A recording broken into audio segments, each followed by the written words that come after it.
At the beginning of the 20th century, the Arabs were still a disparate people. Their main focus was the religious capital Mecca and the family of the Grand Sharif Hussein bin Ali that claimed direct descent from the Prophet Muhammad. Hussein bin Ali was considering a revolt against Turkish rule. He dreamed of founding an Arab nation, bringing together the thousands of tribes and principalities under a single government. The Arabs looked to be the rulers of themselves instead of the Turks. The Arabs wanted their independence and their unity. That was the short thing of the revolt. It was about creating a single nation, a single state, that would be independent, that would be powerful, economically and militarily, and play its role on the international stage. Hussein knew that a group of Arab intellectuals in Damascus had formed a secret society pledged to fight for Arab independence.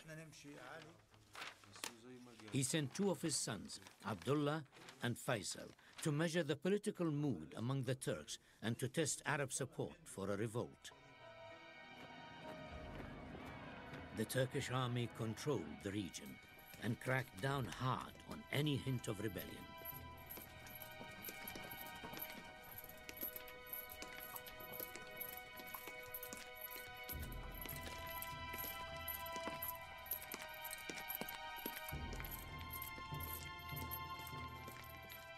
Mir Faisal was in Damascus when the Turks sentenced a revolutionary to death.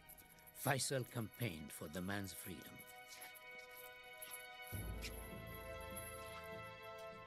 He failed. It was not an isolated execution. Brutality was a hallmark of Turkish rule. The Arabs were miserable following the secularization of the Ottoman state.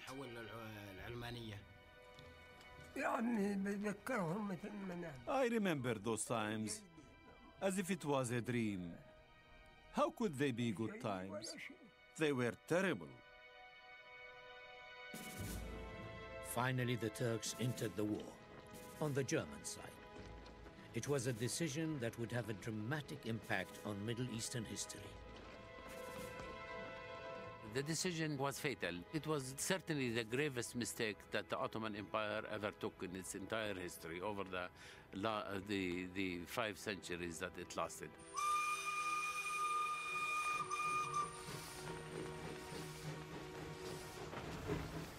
As the British poured thousands more troops into mainland Europe, Lawrence had found a role in the war.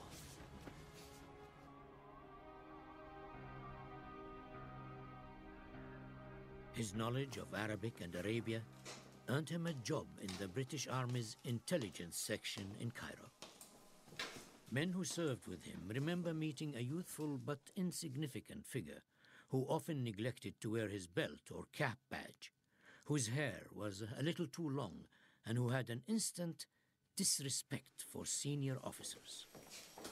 But he would soon distinguish himself.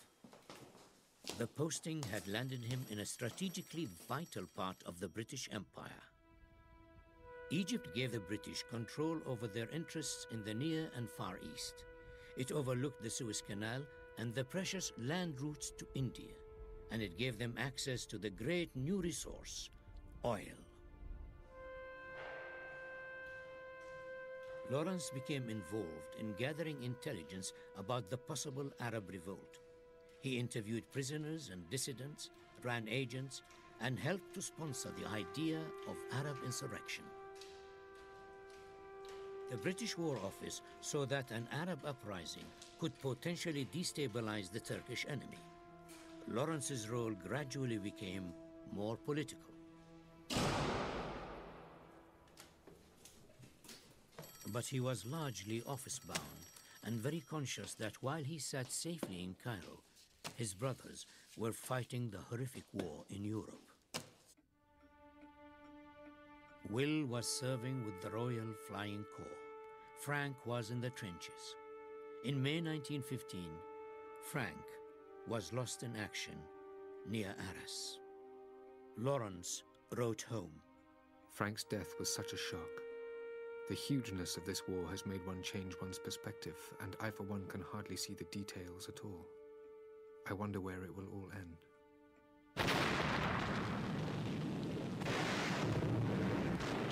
For the British, the war was going disastrously.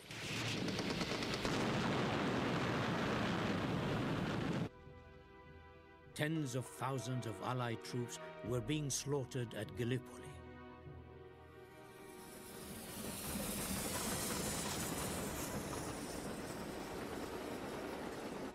Turkish victory meant that the enemy army was released for battle elsewhere.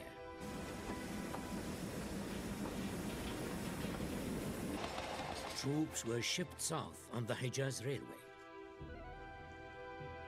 The threat of a Turkish attack on British interests in Egypt, maybe even the precious Suez Canal, was becoming acute. The British War Office was increasingly concerned. They wanted information on the Turkish threat, and they wanted to recruit the Arabs to fight against the Turks. Urgent messages flew between London and the Cairo headquarters. Please ascertain from prisoners the time the railway takes to get from Syria to Constantinople.